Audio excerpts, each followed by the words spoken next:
Gipahigayon niya miaging adlaw ang pag-ila-ila o pag-interview sa City Economic Enterprise Board sa mga negosyante nga gusto mokuha og pwesto og magnegosyo sulod sa public mall ug sa IBGT. Din ang chairman sa board si Konsyal Cecil Co uban ni Jaime Tumada, ang Economic Enterprise Manager Konsyal Marcelian Tapayan, Konsyal Daniel Lau, City Engineer Mumay ug City Administrator Uwano. Sa maong higayon ang City Economic Enterprise Board adunay na interview nga mokabat sa 29 ka bagong aplikante nga gustong magnegosyo sulod sa public mall ug sa IBGT adunay 33 ka aplikante nga magnegosyo sa IBGT. Ang 29 niini renewal ug ang upat bag-o nga aplikante. Ang 29 ka aplikante mga daan apan nag-expire na ang ilang kontrata.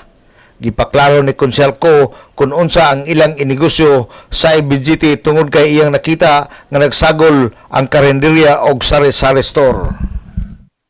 Ato yung giklaro kung unsa gyud ang ilahang nature of business or type of business nga ilahang i-open dito sa IBJT or i-continue nila og operate sa IBJT.